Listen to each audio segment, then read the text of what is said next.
Welcome, everyone, once again to the Roundtable, the American Mind podcast here at the Claremont Institute. I'm Ryan Williams, your host, president of the Claremont Institute, and publisher of the Claremont Review Books and the American Mind. I'm joined by associate editor of the Claremont Review Books, Spencer Clavin, managing editor of the American Mind, Mike Sabo, and Washington Fellow of the Claremont Institute and roving journalistic media mogul, Matthew Peterson, back again. We wanted to talk today about, I guess we'll start off with, I should say as an aside, for those who know me and have seen me without a hat on, this may be a shock, but I decided finally to shave it all off and dispense with the lame comb over. So I hope you like it. It is what it is, I suppose. Everyone send Ryan fan mail about this decision. It's a tremendous victory, and we should all support him. Yeah. My main worry is my almost 7-year-old who we warned about it, but he hasn't seen it yet. And the first time we warned him, he just started crying. So yeah, we'll see how tonight goes. Be prepared. When my dad shaved his beard for the first time when I was a kid, I spontaneously burst into uncontrollable weeping. I remember it to this day. Yeah. So, I did the same thing too, and my dad did that too. Yeah. So I did too, and I was 21 at the time. No, I'm just joking. It was just the other day. Yeah. Well, we wanted to talk about sort of labor market stuff to start off, the H-1B business and the Trump administration. Trump has been getting some heat for his Laura Ingraham interview last weekend. I think it was last weekend, maybe last week, about 600,000 Chinese student visas and saying, look, a lot of these schools are going to go bankrupt if we don't do this. We got to do this. To which many of us responded privately, if not publicly. Why is it bad if a bunch of these mediocre schools subsisting on foreign students paying full freight? Why is it bad if they go out of business? But anyway, don't threaten me with a good time. The 50-year mortgage has been floated by whatever his name is, the housing guy at the Trump administration. Pulte, yeah. The guy who some of you may recall in this fast news cycle was threatened and told to go outside so that they could fight by Scott Bessent. So Pulte continues on a roll. And then this, I just need to pull up this Eric Schmidt thread because he had a good thread on it. OPT, as it's known, the Optional Practical Training Program. I just wanted to read a few of Senator Schmidt's tweet threads because it's a good synopsis. It's a cheap foreign labor program for big companies and universities, but it's undermining young Americans. It's time to overhaul or possibly end this terribly broken program. It basically gives foreign students a chance to stay on with a visa and continue to work after, and their employers, among other things, don't have to pay payroll taxes for them. So Senator Schmidt has called it a kind of shadow guest worker, shadow H-1B program. So you take all of these things together, and a lot or a certain segment of the MAGA base and just the Republican Party who had certain hopes about immigration reform from the Trump administration, as much as they're enamored with the shutdown of the border, which is all well and good, it seems like we're giving away half the store on the other side of this ledger. So I'm just curious of what you guys think of it. The 50-year mortgage, I think, is you can understand the impulse, because I think from a certain view from any administration, they'll think, well, how can we get sort of disgruntled and disillusioned young people into their first homes more easily? Well, we'll lower their mortgage payments by giving them a mortgage that will span half their lifetime. But it seems a bit short-sighted, and it's other reforms I think I would tackle first before we introduce the 50-year mortgage, which is on top of, I'm sure some of you have observed in recent years, the 7-year car lease. There might even be a 7-year car payment plan. There might even be a 9-year one now.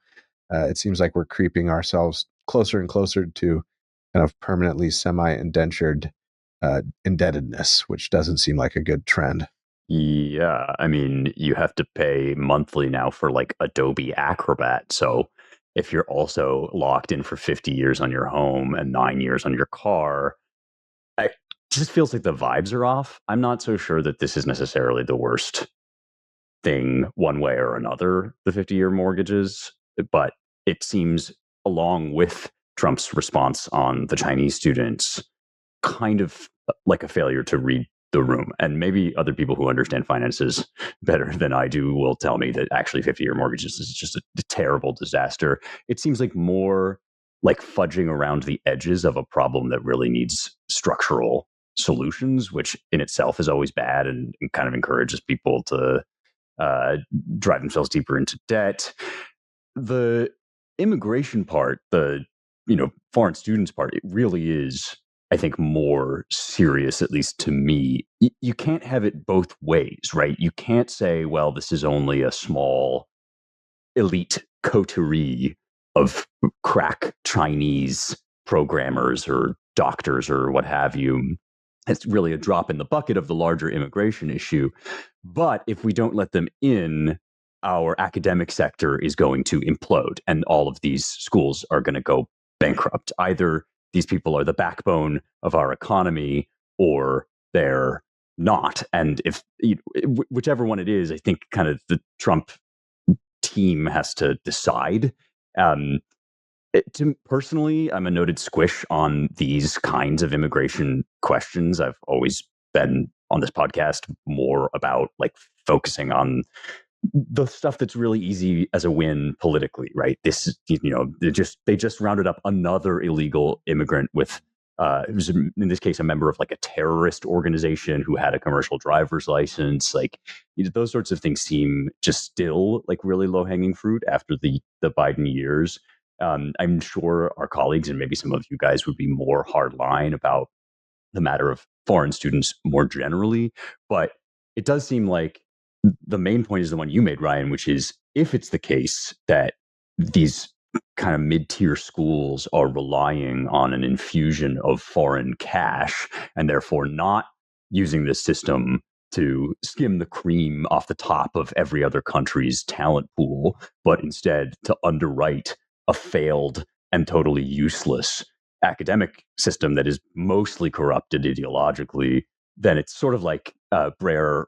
Don't throw me into the briar patch. Like Brer Rabbit says, oh no, don't threaten me with the failure of these mid-tier institutions. Like, I'm not totally sure what the kind of Trump people are thinking about the messaging here. It seems like a bad approach, but maybe I'm missing something. Yeah, I think that's part of the problem, Spencer. I think, as you point out, is the messaging. I mean, I think actually maybe you described yourself as a squish on this, but I think honestly, Trump's probably for most of his life has probably honestly been a squish too, a little bit on this. I mean, he's for closing the borders. Obviously, that's a great thing, but his messaging, I think, at least from what he said, has been pretty consistent. He's been open to these programs. You do have, I think, a combination too of online MAGA accounts or online accounts in general that are trying to just go into a black pill spiral about this. So you have that phenomenon, you have what Trump's saying. And so it actually makes it hard even to hear what Trump is even saying with this video. I think he was in the White House in the Oval Office. He was talking about, needing H-1B visas to train American to make chips. So that's going to be temporary. So my question is, why not do, a B-1 visa instead? Why do we even need the H-1B visa program in general? I think, Lomez has talked about this a lot, and I think I agree with that. I mean, why do we need this? I mean, you could say people are blowing this a little bit out of proportion, but, at the same time, I think this is a problem. And I think you have this combined with 50-year mortgage, with a bunch of other things. And it just does seem like, the MAGA message, at least, is losing steam. So I think the Trump administration does have to be aware of that. And really for immigration, I mean, really the key is, ending birthright citizenship. I think that's crucial. Obviously, that's going up before the Supreme Court. Cutting legal immigration in a huge way. I know Michael Anton's basically floated cutting it off for 20, 30 years. And I think some of those drastic measures are probably what's needed. But at the same time, Trump is what we have right now. Hopefully with, we'll see a Vance win in 2028. We'll see what happens after that. But, I think that these are some core messaging issues that are, getting more and more apparent. Glad you mentioned that interview. I believe that question was asked by Rebecca Zelko of Blaze News, who Chris Bedford and I hired not very long ago. She is young in her early 20s and is rocking it, asking that question and more. A great talent who will, I am sure, become a star because she's smart and asking that question. I don't think that the messaging has been smart. I think that I'm not going to pin it all on Trump. I think that he has been open, of course, to these for business reasons.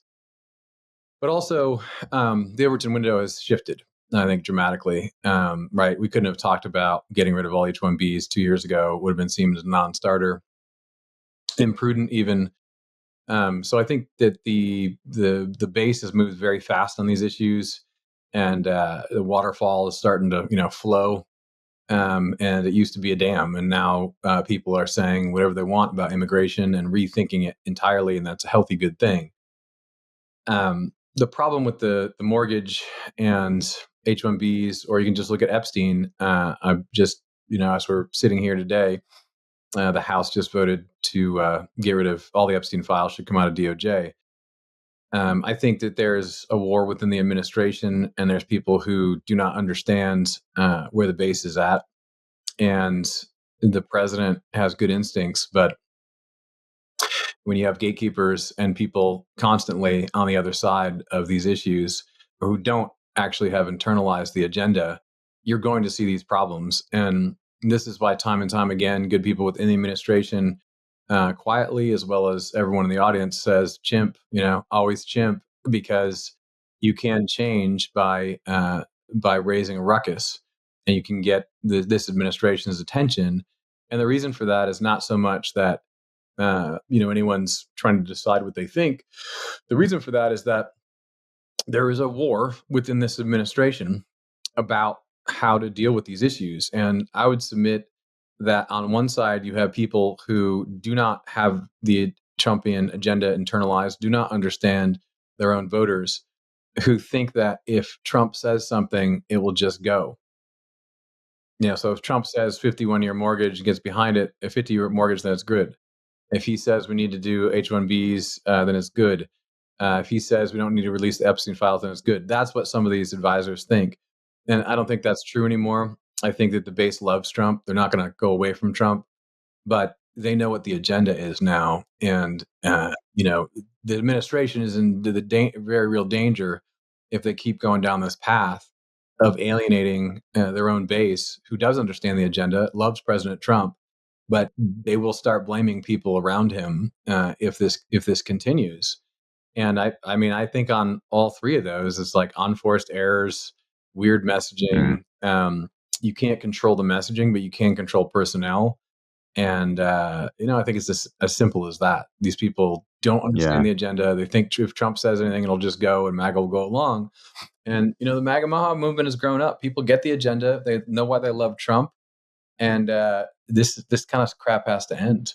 And that, I think, comes with a fair amount of chaos, maybe some of it baked in. Like, Mike, when you were saying the MAGA movements or MAGA messages losing steam, I was thinking, steam and direction, right? This seems like a real confusion, a time of kind of competing interests. And we've just spent like a couple weeks on this podcast talking about intra-right-wing disputes, which wasn't the case for the first, say, 6 months of this presidency. It was notable for its energy and insistence and intensity, right? They were just driving at all of these big cultural wins, which, as we discussed, were good and smart and kind of expressed a certain degree of seriousness on Trump's part. He understood just what the Democrats had done that had so totally screwed the pooch.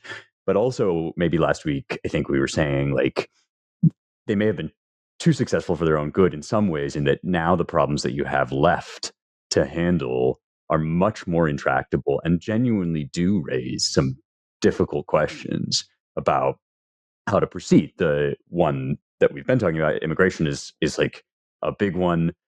The other one is the economy. Like, it's just not doing as well as Trump promised it would do yet.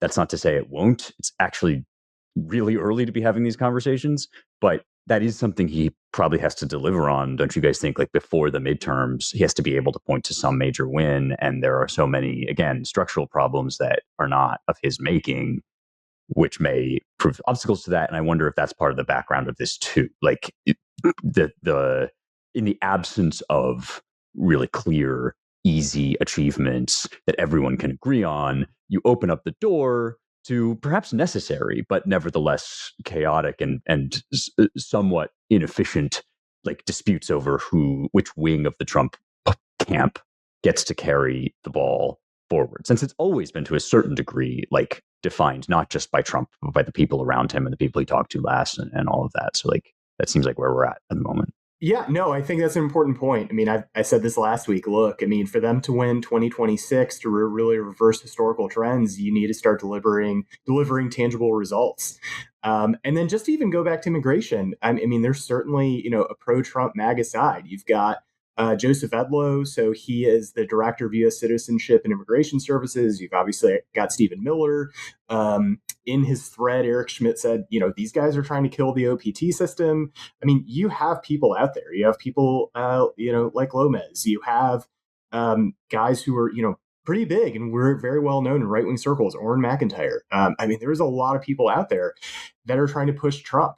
And they may even hear Trump say, oh, this is temporary until Americans, understand how to build chips, how to do this. But the problem is we've heard that before. I mean, I just remember what comes to mind, Justice O'Connor at affirmative action saying, oh, well, we'll have this for 25 years and then everything will be okay because we'll achieve some kind of, equitable balance. Okay, look at how that turned out.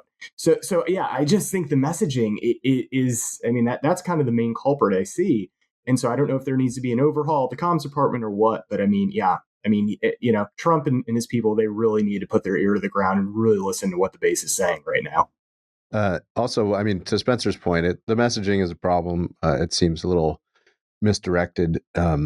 People who've worked in previous White Houses and have observed this one, even some of them from the inside, it just depends on your principle, right? I think Mike Anton was speaking at one of our speechwriters fellowships years back, I think in the first Trump administration, after he'd gotten out of it. And he said, look, you've just got to, you have to work with what you've got. In the George W. Bush administration, they had, a weekly comm strategy, a monthly comm strategy, and a quarterly comm strategy. And they're sort of always moving their way through each of those sequentially. With Trump, it's day in and day out or hour by hour. And that's been a little less than even keeled of late, especially on these kitchen table issues. But one of the big problem Trump has is that November 4th election should be a wake up call for the Republican Party and for the White House. And I think it has been. It's, I think, part of the reason why Trump wants to try to give, the bottom half of the income spectrum $2,000 checks, sort of rebate for tariffs, to try to reverse some of these numbers. He's got about 43% approval. And if you listen to our friend Henry Olson's podcast the day after that election on November 5th, he said, if the midterms were held today, there's no amount of gerrymandering that will save the Republicans. So I think Trump feels that acutely. Consumer confidence levels are at one of their all-time lows. So a lot of the sort of the pressure of inflation, cost of living and all that drove a lot of even Hispanic and other minority voters over to the Republican side of the aisle, is not held up, at least if these New Jersey and Virginia midterms are any indication, or off-year elections are any indication. So, yeah, I think they need to button up this messaging program quickly. And look, I mean, Trump likes to say all the tariff revenue is getting paid by other countries, but the truth of tariffs is often that they're just picked up by consumers. So now he's exempted, fruit and coffee and a whole bunch of stuff. So they're obviously trying to right this ship in anticipation of a year from now, which is if they lose Congress, then most of this is going to grind to a halt. No amount of gerrymandering that'll save the Republicans, though. Is that a challenge? I mean, that sounds like an invitation. we did talk about this when Liberation Day happened. We were like, well, I guess we'll see. And they better kind of read the results and react, which it seems like they've been doing, but not like really it hasn't yet worked. They haven't found the right balance. But they've got 2 quarters to really turn this around. So, if this looks the same by the end of spring, everyone better start lawyering up, because the House is going to the Democratic House will have a field day with all of them. Yeah, I mean, that's my thought too. Is there still is a lot of time, and I was as angry as everyone else about sort of losing focus on some of the bread and butter issues, but at the same time, the timing wise, you wanted to get foreign policy achievements done first. Anyway, like it's not a crazy timeline. If they shift in the way that you're suggesting, Ryan, then they got time to change the focus. And I would say a lot of that is just messaging about what's going on, how we're going to get out of it. I like that a lot better than $2,000 seems like a gimmick. And it seems like there's serious ways that they could talk about this stuff and remind people of the choice they have between going to California and paying $5 a gallon for gas. I mean, there's other things they could shift and talk about it. I believe, but the problem is the internal division stuff is where I see there being a problem, and that it needs to be attached to the agenda, whatever they do next. And on the one hand, you got to give the base what they want, which is action on deep state fronts. And then you got to speak to everyone else and everyone about these issues in a way that makes sense. And there's certainly a path there, I think, if they want to take it. Right? Yeah. On the redistricting front, the headline from today was that a Texas district court has overturned the gerrymandered plan from the Texas legislature. So we'll see also how this all rolls through the courts. And then in other Texas news, Governor Abbott, I don't know quite what this means legally at the state level, because I'm not an expert on this sort of stuff, but he's designated the Council on American Islamic Relations a foreign terrorist organization. And it comes amid some alarm from Texans about whether it's in Houston or here in North Texas or elsewhere, the construction of about 50 new mosques in the last couple of years. Well, a lot of it was some state funding. I'm not quite sure how that operationally works, but I think some interesting rumblings in Texas. And which it sort of pairs with the H-1B conversation as well as the deportations dissatisfaction. I want to talk a little bit about deportations. I think the official numbers out of the White House is that they've deported 500,000 or so. I've heard it's probably more like 300,000. And then also you've have this self-deportation number. So the White House has arrived at whatever it is, 1.2 million. And a lot of folks in the base of the Republican Party think this is just not going quickly enough. And what I've heard is that part of the mass deportation hang up. Now, the big beautiful bill gave a bunch of money towards this sort of thing, and you have to be able to house people while you process them and deport them. And the institutions or the corporations that can do this for you quickly and cheaply are not always high on everyone's positive list, which is the private prison operation. But I think Secretary Noem has decided not to go that route and instead trying to run it through the states, which is through state housing facilities that are significantly more expensive and take longer to spool up. So you take all of this together, and the Trump administration's had a pretty bad couple of weeks. But as you said, Matt, maybe they have a little bit of a chance of reset. They got their way through the shutdown. They won't have another inflection point on that till after the new year. Everyone will take a break with their families, Thanksgiving, Christmas. So I hope they do some soul searching and regrouping and dig themselves out of this mess. Yes, please, people, for the love of God, log off and talk to your family for 5 ever-loving seconds over Thanksgiving. I beg of you all. And no politics, please. You can actually not talk about politics. It is feasible. It's the old Anglo rules of high table. No politics and no religion. So I encourage everyone to observe those things, unless you're all right-wingers and you just have fun complaining about the administration. I was going to say, I'm going to go back to my wife's family in California for the first time in a few years for Christmas, and that's all we're going to talk about, Ryan. But Yeah, granted, no, I know. the frame of that is that there will be much heated agreement. Yeah. Although I guarantee you they'll find some disagreement within that overarching agreement, but that's what makes life fun.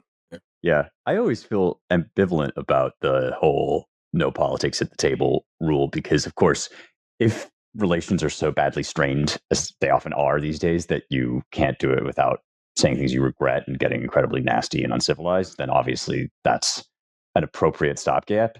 But also, maybe this is just my own social ineptitude. I don't really know of anything else to talk about besides politics, religion, and money. I mean, I guess literature, which also gets very heated around my family dinner table. But Languages. There you go. yeah, that's right. That's right. That's well, it's sort of folded into the literary conversation. But right, I mean, it's kind of like Moses gave you this law out of the hardness of your heart, but not because this was right or whatever. Jesus says about divorce, like this is the thing that we agree upon because we can't have nice things. But in an ideal world, we would all get together at Thanksgiving and only talk about politics, religion, literature, and money. But Yeah. that's just The stuff that matters. Yeah. exactly. Yeah. Well, speaking of kitchen tables, now this transition is not going to work. That's okay. That transition has all the grace of a kitchen table thudding down upon all of our heads. I mean, we don't really want to talk about this, but it is titillating, and it's representative of a larger problem of media corruption. Speak for yourself, Ryan. I badly want to talk about it. Okay, well, that's because I'm yeah. a crass. Of course, some people will know what I'm about to launch, which is the Ryan Lizza Substack post about how he first found out that Olivia Nuzzi, his girlfriend, or Nuzzi, was having an affair with, drumroll, Mark Sanford. That was a sort of punchline of the end of his post. Why should we care about this? Well, Olivia Nuzzi is she's got a new memoir coming out, American Canto, and she's the West Coast editor of Vanity Fair. Lizza worked for the New Yorker for a while, but is now out on his own after David Remnick fired him. The book is purportedly quite juicy. Some of you may recall that she had some sort of sexting relationship with RFK Jr., which flared up in the media last year sometime, I think. What also revealed, which was amusing, everyone's favorite ranting liberal on Twitter, Keith Olbermann, Olivia, before she went to go shack up with Lizza, lived with Olbermann in New York for 4 years or so. So much hilarity has ensued on Twitter, including Olbermann objecting to Ryan Lizza's implicit criticism of him buying Olivia Nuzzi lots of jewelry. Anyway, it's all really too sordid for us to dwell on for too long, but Spencer would like to dwell on it. It's true. This is all the result of my lobbying behind the scenes. Actually, that's not the case. Weirdly enough, I don't remember how we landed on this topic, but it is, in its sordid sort of way, indicative of a variety of other trends. Maybe actually it's worth bringing out from behind the curtain an element of our pre-show chatter. We always have banter before the show, and we always joke that we shouldn't record it because it's so incriminating. But in this case, there is one parallel which, while also quite unsavory and and unpleasant to talk about, illustrates something important. So we were talking about how this is almost as bad as when we had to talk about Jeffrey Toobin, who was on CNN when he was found, shall we say, abusing himself on a Zoom call before the cameras had turned off. And Matt, you made the point, like, that guy's still out here doing press junkets. Like, bro's face is on camera commenting on comments. This is happening. And Nuzzy Wuzzy wasn't very fuzzy wuzzy is sort of like a similar situation. Like, this is a person who is not going to have to hide her head in shame. Like, this is just somebody who's going to continue unscathed in the long term because people have the memories of goldfish. And if at some future time she takes it upon herself to write a very serious, lengthy think piece about fascism in America or whatever it is that she decides is her subject, nobody will bat an eye or even remember this. And there's something very, to me, disorienting and unpleasant about this. Like that we go through these cycles of prurient, obsessive interest in people's truly out of pocket errors, like things that no self-respecting person. It's not like you can say, oh well, who among us, hasn't found himself in a state of like utter abjection and degradation in the middle of a work Zoom call. Like these are not things that normal, psychologically well-adjusted people have a hard time keeping themselves from doing. And yet, the folks who routinely lecture us about politics and morality are often of exactly this sort of like degraded individual that like you wouldn't actually respect at a dinner party.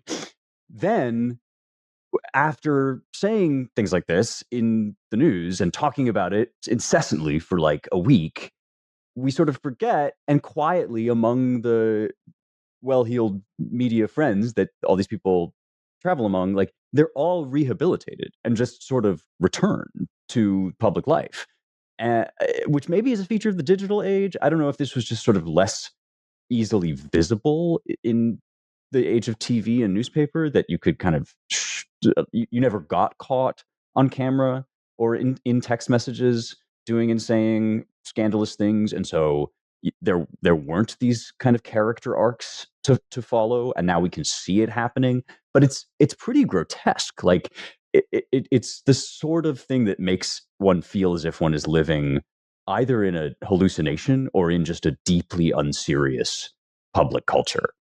And by the way, like part of this is inspired by the fact that Nuzzi's book, I think, is called American Canto, like after Dante's Inferno. So it really, I mean, this is not somebody who's like, oh, I'm just a shock jock, and I'm obviously I'm mixing it up with the lowlifes because I kind of am, a gonzo journalist, and that's part of my appeal. It's like this is somebody that would like to speak in pub and comment seriously about matters of great import to the public.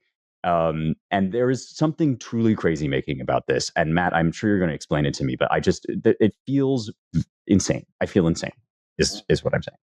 Well, it's like the girls say, it's not you, it's the rest of the world that's insane, Spencer. The kingdom of the blind, the one-eyed man sexts. Yes. There's actually a ton in here. I may have been the one who put it in the thread. I would have. There you go. It's your fault. Don't blame me. You guys. Very serious people, right? In the very serious publications are all talking for 24 hours and loving their life because they can talk about this woman who is sleeping with the subjects of her interviews, including two wannabe presidential candidates. Okay, so everyone is overjoyed that we can joke and laugh on the internet about this, and I think there's a lot to joke and laugh about. But you're right. At the end of the day, the clown show is the very serious publications and people talking about behavior that's just disgusting. I mean, this is a woman who is very troubled, obviously, in her early 20s, and found her sugar daddies and rode it all the way up to the top. And that's okay in our whatever feminist world, I guess. So, ridiculous age discrepancy between the 34 years older Keith Olbermann, who's keeping her around and has her as pet for a while and buys her the whatever 15 grand in jewelry. I like this response too, Ryan. It's like, what I was rich, like what I was supposed to do. Like, so we lived together for 4 years. He was like, he's calculated out. It's like less than $2,000 per birthday and holiday, which is fine, but that's just the society we live in. So what we see here is how unserious these people are, also how dramatic it is, right? It's all like they're living in a movie. I'm Joan Didion, or some wag said Joan Midian is more what she's like. But, pretending I'm a writer, I'm living in this drama, and I'm, in her case, she's got this kind of female-like fascination with the psychology of each man she's sleeping with. And but it's so performative. The whole thing is performative. Like they're living in this fishbowl, and they're all trying to be influencers or characters in this big play. And of course, the thing that absolutely no one gives a shit about is actually being a journalist or a good politician or a good person who's trying to do a specific job in this entire crap show. And so, you're left sitting here reading something about how she was upset when she was sexting her nudes and her pictures, and a picture including of her rear end, to RFK Jr. She's upset that he wasn't excited anymore. He just gave her a nice whatever. And we're talking about that in public, very serious publications. The whole thing is a play. It's a kind of performance art. And at the end of the day, you got to wonder, like, maybe the reason the storytelling industry is dying is because, are you not entertained? I mean, this is the show. This is the big show. I think people know this. I think people know that these people are all screwing each other, politicians and journalists, because they know that politicians and journalists have been screwing them for the last couple of decades. But I would say that it's not just a matter of like people sleeping around or whatever. It's also a really physical, graphic depiction of the breakdown between any sort of media and elected officials. I mean, there's tons of them sleeping with each other, right? Now, not that let's just assume they're all going to sleep around, fine. But you should consider it dangerous as a public person, right, to be sleeping with a journalist, because they should be capable of possibly writing something against you or it turning on you. But it doesn't turn on you, right? Because they're on your side. A, there is no separation. And then B, even worse to what you're talking about, Spencer, I don't even think it's a matter of people forgetting. This just makes people more famous, right? Mm. I mean, Toobin. Now we know Jeffrey Toobin's name, right? Yeah. And so, I've never thought once that maybe there's a problem with you guys on this podcast, because I guess everyone's been doing it almost every day for a couple of years now, and no one's ever accidentally self-pleasured themselves on the Zoom. But this is what I mean. Like, that's not like an easy mistake to make. and it doesn't remind me of like all these serious things. People are like, the status of the publications, or intellectual or like artistic, creative journalists explaining things. All that stuff is gone. It reminds me of like, whether it's the Vaudeville Act in the 1890s in New York or LA in the 1990s. It's like a bunch of people who want to be famous, theater kids and want to be actresses and stars, and the same grifters and sharks who like prey on them, all in this kind of swirl at the top of the cabin. And at the end of the day, you got to be like, is there anyone here who's going to do anything serious, like actually do their job or not? And that's, for me, I mean, this whole thing comes down to these same people try to be the moral arbiters. You saw it in 2016 with Trump. You see it constantly with Trump. It's like these same people like Olivia Nuzzi, people like Taylor Lorenz, like they're the moral arbiters. Please. I mean, it's such a joke. It's so fake. It's just insane. And I think back of like Jefferson, writing all these correspondences about how he hates the newspapers and hates the media. I mean, this kind of stuff, I mean, if Jefferson was alive today, you would not be surprised at all. But I mean, it's just, you're right. It's endemic. This is, a window into, who the media are. I mean, they blow themselves up way out of proportion. They think they're doing some world shaking thing. And it's like, this is who they are. I mean, even reading like Ryan Lizza, I mean, his prose, even in that piece, I mean, it's just, the seriousness and the over the top, self-importance, just, that really came out to me. And then it's like, I'm reading, that piece on his Substack, and then I'm seeing what else is on his Substack. I guess it's called Telos.news, which is this thing he started after Remnick fired him. It's like, nonstop Steve Schmidt stuff, Miles Taylor, who I still get confused with Miles Teller. I mean, it's like, who are these people? These are jokes. I mean, they're platforming people who are just silly, have nothing important to say. And it's just, this is why we are where we are today. I mean, the institutions have imploded. And now what these people are doing is some clown show vaudeville act. And, as that Titanic is kind of sinking and going beneath the waves. And she's going to make money off of, exactly. She's going to make, it's such a clown show. She's going to make money off of telling salacious details about trying to sex with RFK Jr. I mean, and he didn't like my butthole enough. I mean, that is actually a line. That's where we're at. And so you're looking at this saying, what exactly, who even are these people? What is this play? Like, what show am I watching? I mean, I can't help returning again to the question, like, how can you end up in these sorts of positions? Like, I reiterate that not only would none of us like begin to take the steps that would eventually lead us to be masturbating on a Zoom call, it's like a completely it's eons away from the moral universe that we occupy.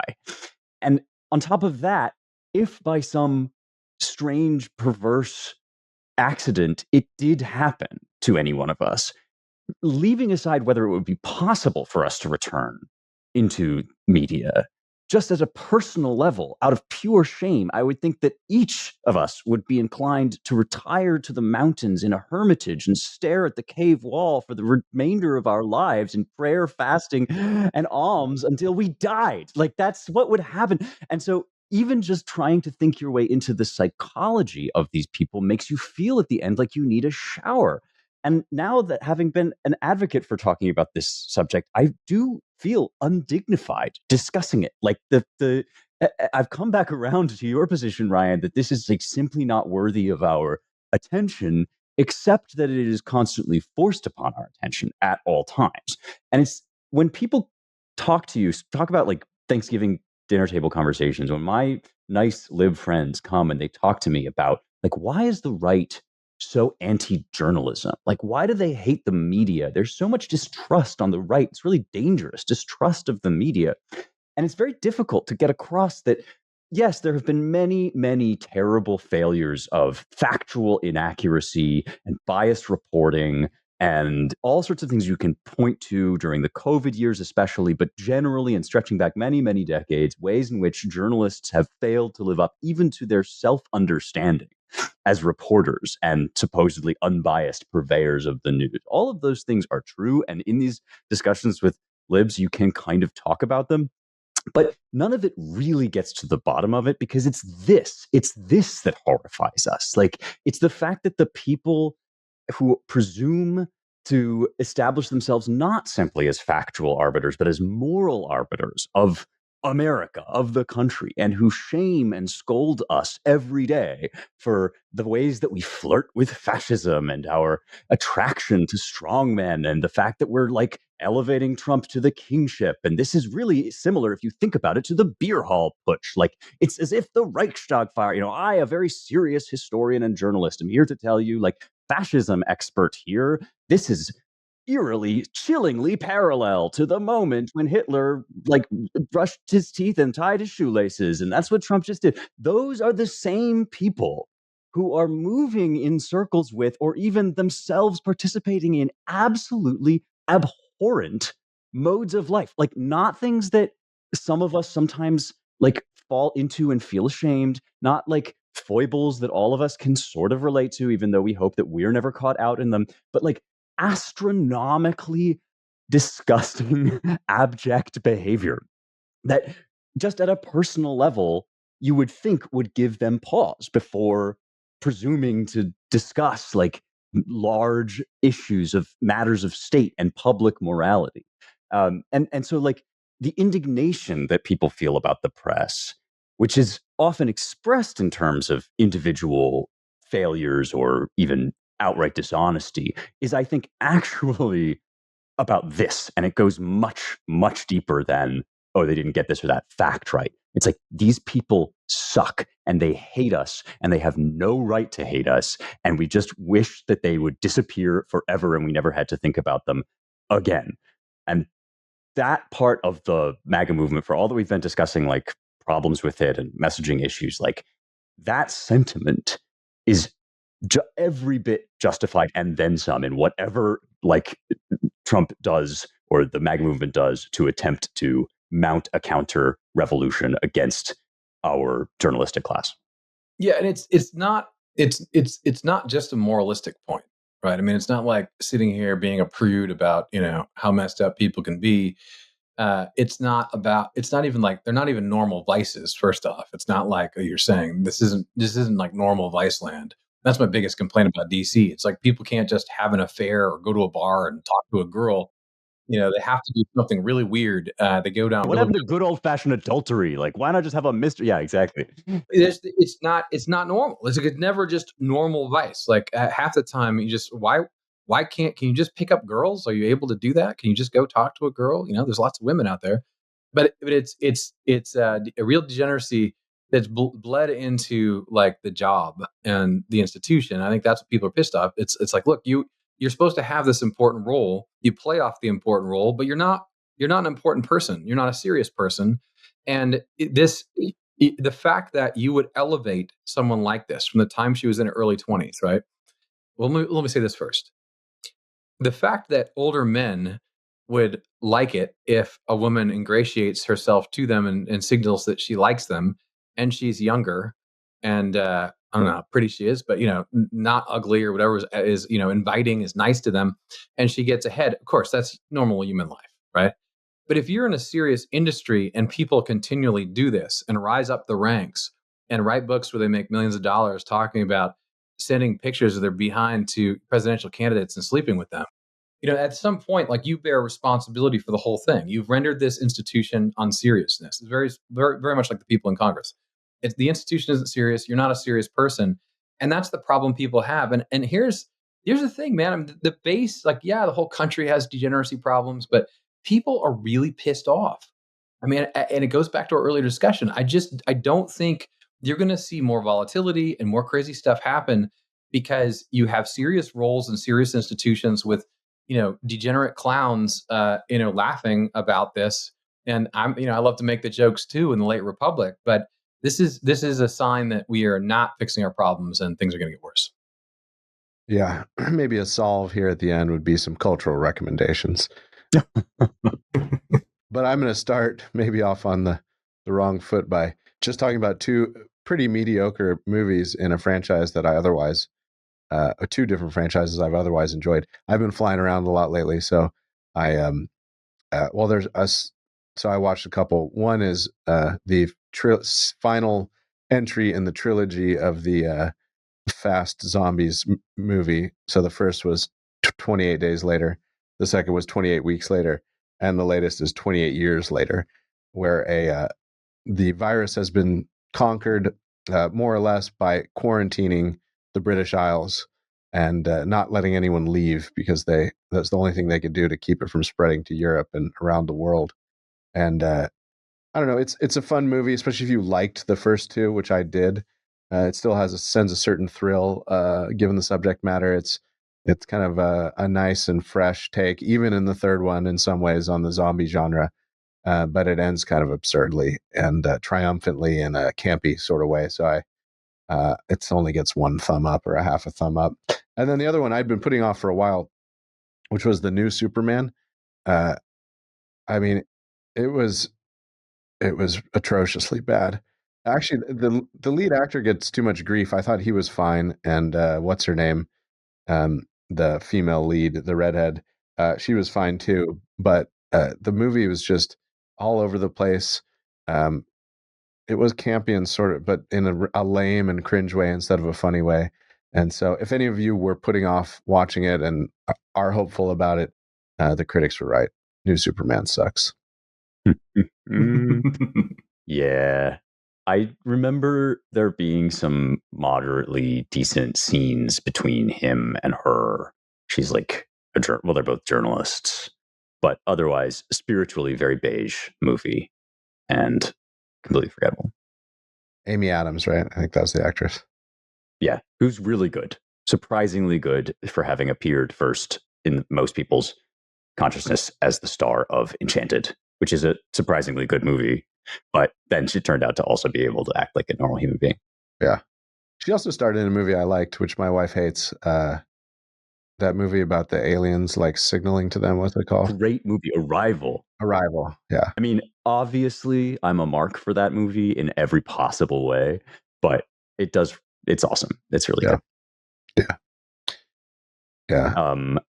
Speaking of which, this isn't really a recommendation because it hasn't come out yet, but I guess there's this. All right. I was already going to do like 3 separate things in my recommendation, and now I guess I'm doing another thing that doesn't really count on the way. But Project Hail Mary, which is coming out as a movie and which is already being spoiled like in the trailer, is an incredible sci-fi book. It's so lovable. and fun, and it's hard sci-fi, but it goes down really easy, and all the twists are great. What do you mean by hard sci-fi, Spencer? Oh, sorry. Yeah. Okay. This is like when I went through the different taxonomies of white people that like Japan. But this is somewhat easier. Hard sci-fi is just where the author does his or her best to imagine science that would actually work. So you get like a lot of explanations. I mean, Cixin Liu, the Remembrance of Earth's Past, Three Body Problem, is the books are hard sci-fi because they're written in this, and I say this with deep love, they're written in this extremely autistic style where all the characters kind of go on long monologues about all the different things that they're going to do to send the spaceship this much further into space or whatever else. And even more so, Project Hail Mary it's almost like got a series of word problems kind of strung together, but also, unlike Three Body Problem, a lot of humanity and like generous kind of human feeling in it. It's just a book that I wanted to kind of cuddle to my chest and hug in my chair. And it is totally plot based and extremely twisty and very carefully plotted so that information gets delivered like, piecemeal. And they already had to give away one of the big reveals in even the trailer of the movie, which I understand why they did, but like it's one that you want to read before it comes out. The opposite, by the way, Ryan, I think of hard sci-fi would be space opera, which is like Star Wars is the classic space opera. No attempt to explain any of the physics or yeah. That's right. Yeah. It's really just like a kabuki with like sci-fi background or something. I think that's because probably soft sci-fi nobody would want to watch something called soft sci-fi, so you had to come up with a different term for it. Anyway, that's not my recommendation, but it is a really good book, and I'm looking forward to the movie. I want to recommend a place, a school, and a poem. So I traveled to Savannah, Georgia to give a lecture at Ralston College last week. And I knew that I was going to go do this lecture and I knew what I was talking about, but I never really think logistically through, how long's the plane ride going to be? And where is Georgia relative to Nashville, et cetera? And so it wasn't until about a week in advance that I said, I think on Twitter, like, I'm going next week to Savannah, so find me there if you are there.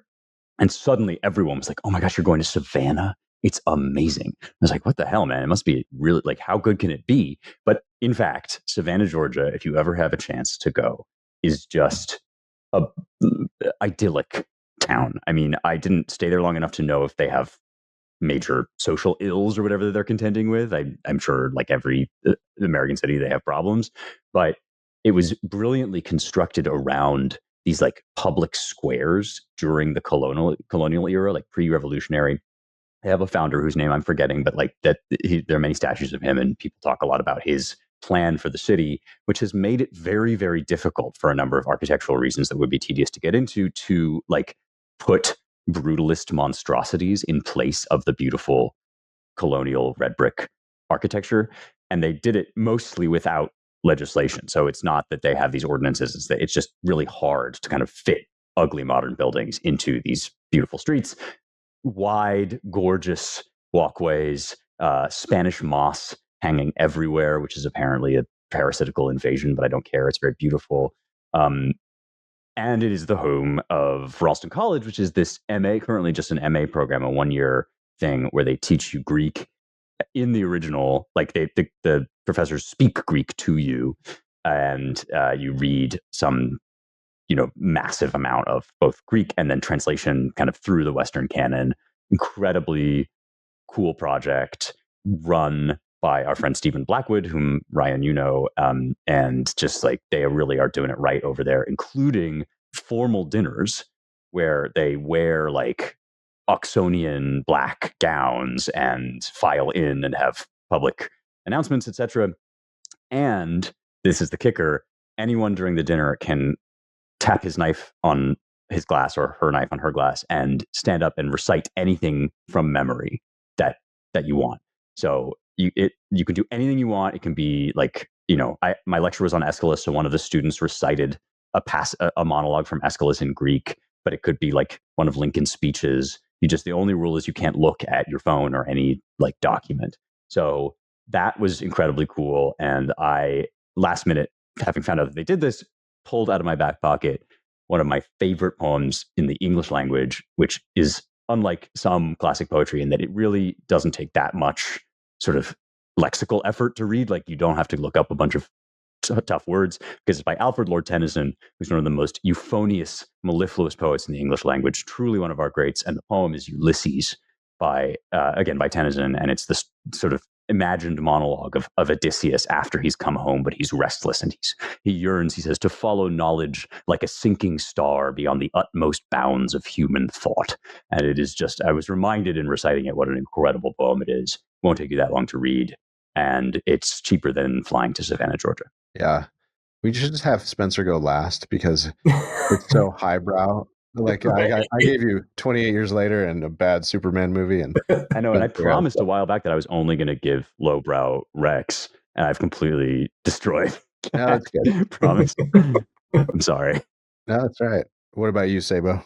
No, that's totally fine. I'm probably going to go a little more higher brow too, because I think after our Gooner, segment, I did, a book on by Miles Smith and Adam Carrington, that Blessed Liberty and the Protestant Episcopal Church in the United States, and the history behind that, and some of the most important bishops. So usually, and I think Spencer actually does this, so you do fiction on weekends. So on Sunday, I do theology. So I'm reading through Nice. PDF of a treatise on justification in 2 volumes by a bishop of the Church of England named John Davenant. And it is it's fantastic. I mean, it is so good. Just these like scholastic distinctions, and it's imputation versus the justification just in its whole sense. Like, what is it? What are we talking about? What did past theologians say? Obviously, at that time, too, I think this was written in the 17th century. You have, disputations against, people of the opposite party. You have all kind of things. The logical rigor to these guys used, the terms, really based in, of course, like, medieval kind of scholasticism, Thomas Aquinas, that kind of thing. I mean, and some of these things, I mean, were universally used. It didn't, you didn't have to be, a Jesuit or a Dominican. I mean, you could be, a member of the Reformed Church as well, and really delve into these things. And an interesting aside too, people think, Reformed theology or Calvinism, they're obsessed with predestination. Well, in the 16th and 17th century, the people who talked about it the most, I think it was a fight between the Franciscans and the Jesuits, actually, about that topic in general. So, so that's what I'm reading on Sunday. I'm about, 100 pages in. I mean, it's, definitely some difficult and dense reading, but it's a great, obviously being here, editing the American Mind. I love politics. I love political thought. I love political philosophy, all those things. But it's just great to do something a little bit different and expand your mind and learn something else. But what's the stance in the text about sending nudes to political candidates? Is that the evidence against it, Spencer? all right? Pro or con? Con. Okay. Yeah. Avidly con. Valid. Yeah, and there's a Davenant Institute in Northern California too, which people could check out if they're so inclined. A friend of Claremont works there, or used to, maybe. Matt, what about you? What are you consuming? Yeah, I used to be the token RC, the token Catholic on the Davenant Institute listserv. So every once in a while, I'll meet someone and we'll know each other from that group where they knew I was the resident Catholic. For some weird reason. So you guys are inspiring me. I mean, I don't know. I'll publicly announce it this week, but I left Blaze about a month ago, and we did a lot of great stuff there. I'm going to talk about that this week online, and then start talking about what I'm going to do next. But maybe because I'm in that liminal space, right? All of a sudden, I'm not quite there yet, but I'm almost there, where it sounds like a year at Ralston would be amazing. I just go study Greek for a year, go, memorize stuff. That sounds. Yeah, I kind of wanted to take the class myself. Honey, I'm going on a men's retreat Yeah. for a year. I'll be back in a year, but man, I'll sound like Odysseus. Look, he went for longer, he left for longer. Yeah. No, sounds very good. And theology on Sunday also. It sounds actually like I'm almost back to getting back in the highbrow swing. But sadly, I don't have much into that way. Maybe middlebrow. I almost finished King and Commander 1066 on Amazon. That series I talked about one of the times I was on the show. A little cheesy, but I kind of like it. Last King of England, William the Conqueror. Last episode to go. Somehow I've hung in with that and enjoyed it in my whatever space I'm in. And then for books, I just started reading, shameless plug for him, Andrew Edwards, who's an independent author. He sent me his book, King of Dogs. And I started that this week, and I bet you I'll finish it in a few days, even though I got a lot on my plate, because it's a landscape of America, maybe not many years from now. And this is sort of the decline, right? You sort of have a sloppy oligarchy in charge, and things just kind of get worse for everybody. And you got your kind of homeless zombies around, and it's pretty unsparing in where the setting he picks America, which will not be unfamiliar to people who have listened to this podcast as one of the possible options we're trying to avoid. But it's also clearly about loyalty, bravery, and some really just intense human stuff. And I just find it interesting because Andrew Edwards is off the grid. He's published some books and he's online. I think people listening to this would be interested. Musically, Eric Welbeck, perhaps. Yeah, it's yeah. I mean, I don't know how deep he's going to go in sort of the veiled social commentary, but it's there in the background of where this is going, and maybe the sort of character that would be needed in order to survive or to deal with the decline. And also he strikes me, just from what I've seen online, as a guy who practices what he preaches and speaks about kind of what he knows. An interesting guy. After I read it, I'm gonna reach out and chat with him. My 15-year-old son has been getting into better and better music and playing it here in the house. So my actual deep music listening has been all over the place. Basically, listening to my son trying to play masterworks on the piano. My mother was here and like whispered to him that Chopin is actually just the fun best for piano. And if I had said that, it would have gone nowhere.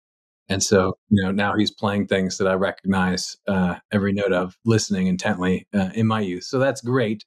But I haven't latched on to something serious musically, which I know will happen over the next few weeks. I'll keep you posted. What I have done is done a lot of walking, and in that, the Eels, lesser known band, 2005 album Blinking Lights and Other Revelations, which has a song called Old Shit, New Shit, that I find great, and many other poppy type songs. Is a great little 2-disc, longer album that's great. And that's what I've been up to. Yeah, the Eels, solid rec, actually. Yeah, good. Pulling them up on Spotify now. Yeah, that's right. We are not paid to promote any of this. But if you'd like to pay us to promote it, right. Please get in touch. We won't say no. Yeah, exactly. Subscribe to us all where you subscribe. Yeah. All right. Well, thanks, gentlemen, and thank you all once again for listening and watching to the Roundtable. If you want to learn more about our work, as always, go to Claremont.org. If you'd like to support us, put a /donate at the end. Go to the American Mind at AmericanMind.org, Claremont Review Books at ClaremontReviewBooks.com, dc.claremont.org for the latest out of the Center for the American Way of Life. And spread the word about the show. Rate us, like us, subscribe on YouTube, do all the things. We appreciate all of our listeners and now viewers. So this was fun, and we will talk to you all next week.